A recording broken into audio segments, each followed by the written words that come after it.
എല്ലാവർക്കും സുഖമല്ലേ? ഓണമൊക്കെ അടിച്ച് പൊളിച്ചിട്ടുണ്ടാവൂലേ? ഞങ്ങളും ഓണം എനിക്കത് വീഡിയോ ഇടാൻ പറ്റിയില്ല കേട്ടോ. ഓണസദ്യയൊക്കെ ഇടണമെന്നുണ്ടായിരുന്നു, സാധിച്ചില്ല. ഇപ്പം ഞാനൊരു മത്തങ്ങ പായസം കേട്ടോ ഇടുന്നത്. മത്തങ്ങ, അതായത് നല്ല പഴുത്ത മത്തങ്ങ. അതുകൊണ്ട് ഞാനിത് വേവിച്ച് ഉടച്ച് വെച്ചിട്ടുണ്ട്. ഇപ്പോൾ പായസം ഉണ്ടാക്കാൻ പോവാണ്. ഇനി ഇതിനകത്ത് തേങ്ങാപ്പാൽ, രണ്ടാം പാൽ ഒഴിക്കുന്നു. രണ്ടാം പാല് ശർക്കര ഒഴിക്കണം. ഒരു 1/2 കിലോ ശർക്കര, ഒരു 300 ഗ്രാം മത്തങ്ങ വേവിച്ച് ഉടച്ച് വെച്ചിരിക്കുകയാണ്. പിന്നെ ഒരു 1/2 ഗ്ലാസ് അരി അരച്ച പൊടി മാവാണ് കേട്ടത്.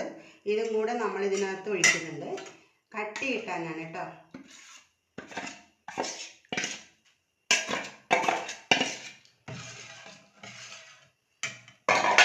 ഇനി ഇതെല്ലാം കൂടെ ഇളക്കി ഒന്ന് കുറുകി വരുമ്പോൾ നമ്മൾ ആദ്യം പിന്നെ പാലൊഴിക്കുക.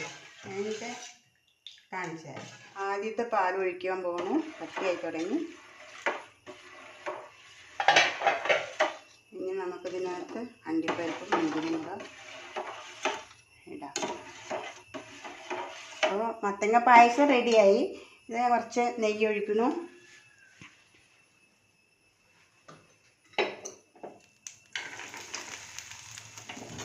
അണ്ടിപ്പരിപ്പും മുന്തിരിയും വറുത്ത് കുറച്ച് നെയ്യ് ഒഴിച്ച് അണ്ടിപ്പരിപ്പും മുന്തിരിയും കൂടെ ഇതിനകത്ത് ഇടുന്നുണ്ട്. ഇല്ല, അണ്ടിപ്പരിപ്പ് മാത്രമല്ല, വേറൊരു പരിപ്പ് കൂടി ഞാൻ ഇതിനകത്ത് ഇട്ടിട്ടുണ്ട്. അതിൻ്റെ പേര് പറയാൻ എനിക്കത്ര അറിയില്ല. ഇത് അണ്ടിപ്പരിപ്പും മുന്തിരിയും ഒഴിച്ച് വറുത്തത് കോരി ഒഴിക്കുന്നുണ്ട്.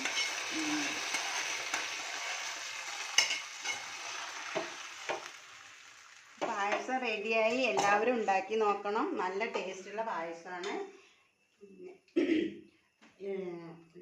ലൈക്ക് ചെയ്യുക, കമൻറ്റ് ചെയ്യുക, സപ്പോർട്ട് ചെയ്യുക.